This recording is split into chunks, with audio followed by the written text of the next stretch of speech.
My name's Reed. One of the things that I've learned over the years is the more things change, the more they remain the same. It's important to realize that things can be changed in your life if you choose to do so.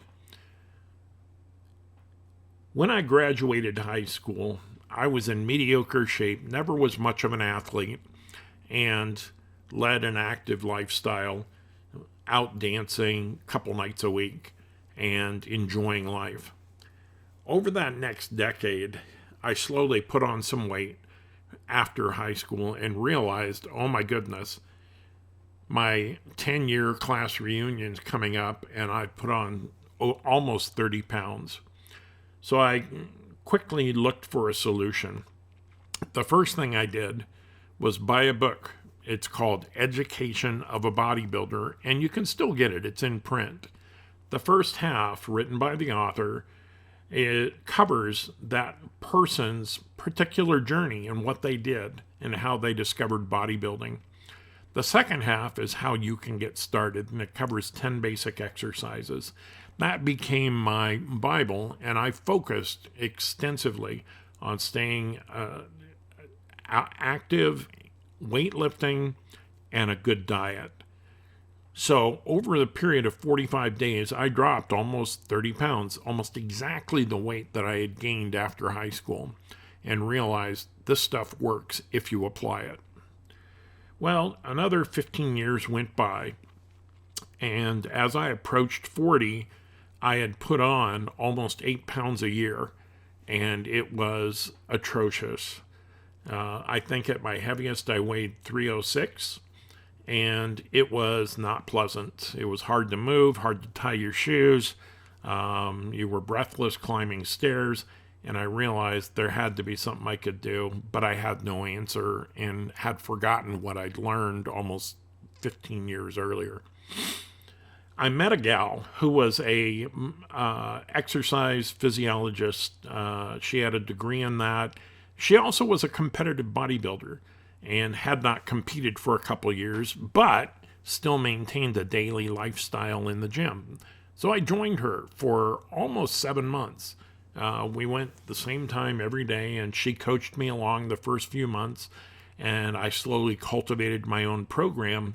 And during that 6 months, the first 6 months of that, I dropped very close to 60 pounds, but during that time also put on an additional 10 pounds, and that was in muscle. It was an epiphany for me that you could actually do this.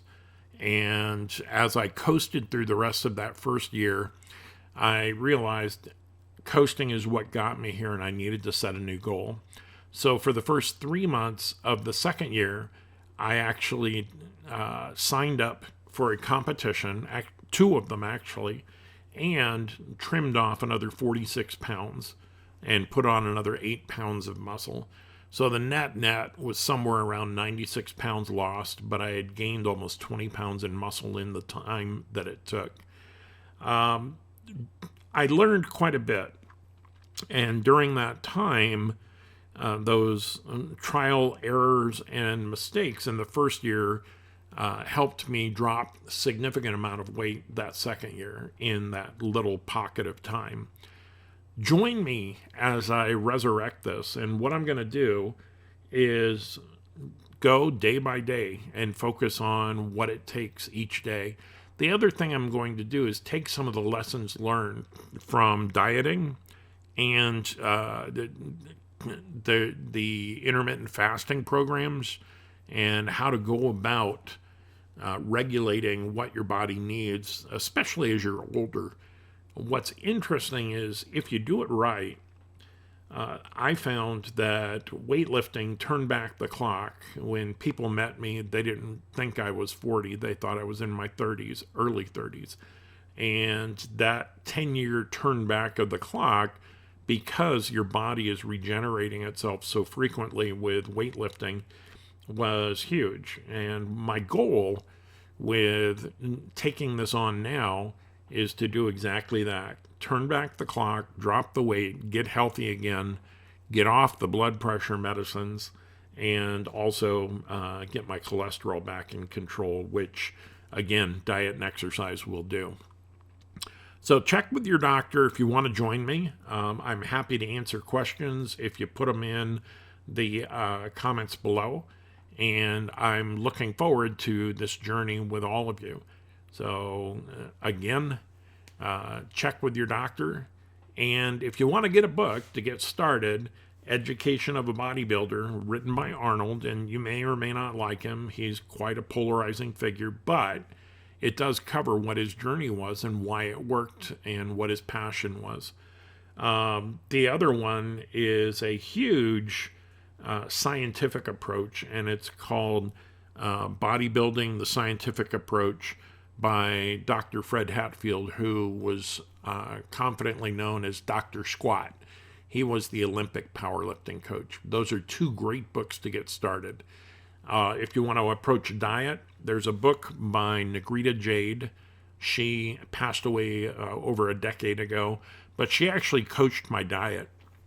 And her book was phenomenal in getting me results that second year. That book is called Sliced, just like slicing bread with a D on the end. So Sliced. So I look forward to working with you, and let's see what we can all do.